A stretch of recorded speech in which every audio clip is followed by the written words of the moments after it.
Sejarah Kerajaan Sriwijaya. Nama Sriwijaya diambil dari bahasa Sanskerta, yaitu dari kata Sri yang berarti cahaya dan Wijaya yang artinya kemenangan. Sebagai negara maritim, berdirinya Kerajaan Sriwijaya kemudian memberikan pengaruh besar di Nusantara. Kerajaan Sriwijaya berdiri pada abad ke-7 dan pendirinya Dapunta Hayang Srijayanasa.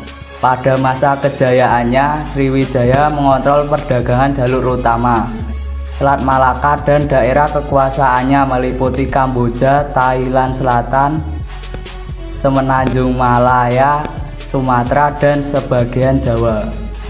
Kebesarannya juga dapat dilihat dari keberhasilan kerajaan itu di beberapa bidang, seperti bidang maritim, politik, dan ekonomi.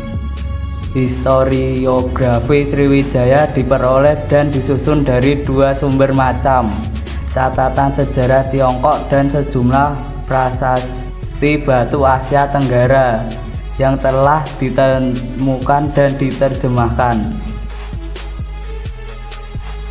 Belum banyak bukti fisik mengenai Sriwijaya yang dapat ditemukan. Tidak terdapat catatan lebih lanjut mengenai Sriwijaya dalam sejarah Indonesia.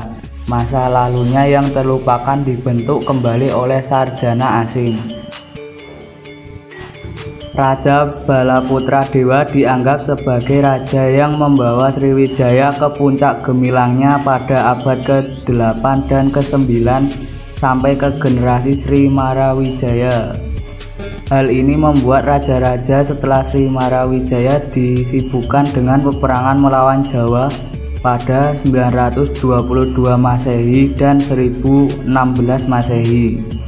Dilanjutkan dengan melawan kerajaan Chola India pada 1017 hingga 1025 Masehi.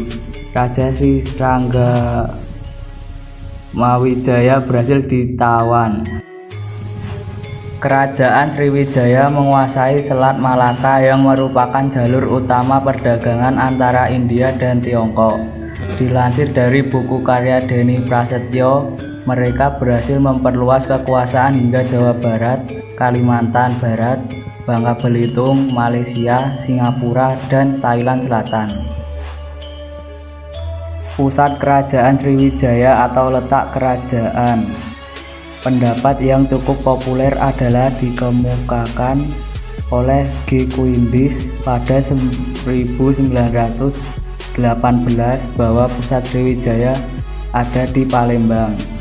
Sampai saat ini Palembang masih dianggap sebagai pusat Sriwijaya. Beberapa ahli berkesimpulan bahwa Sriwijaya yang bercorak maritim memiliki kebiasaan berpindah-pindah pusat kekuasaan.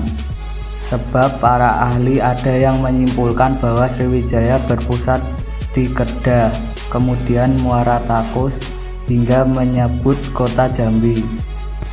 Keruntuhan Kerajaan Sriwijaya. 1. Raja yang tidak dapat memimpin dengan baik. 2. Jauhnya letak kota Palembang dari lautan. 3. Kurangnya aktivitas perdagangan. 4. Sektor militer melemah. 5. Banyak wilayah kekuasaan melepaskan diri. 6. Pesatnya perkembangan agama Islam. 7. Adanya serangan dari kerajaan lain. Salah satu peninggalan Kerajaan Sriwijaya atau prasasti Leiden. Di dalam prasasti ini tertulis bahasa Sanskerta pada lempengan tembaganya, serta tertulis bahasa Tamil dalam prasasti peninggalan Kerajaan Sriwijaya tersebut yang mengisahkan mengenai hubungan dinasti Chola terhadap dinasti Sailendra dari Sriwijaya.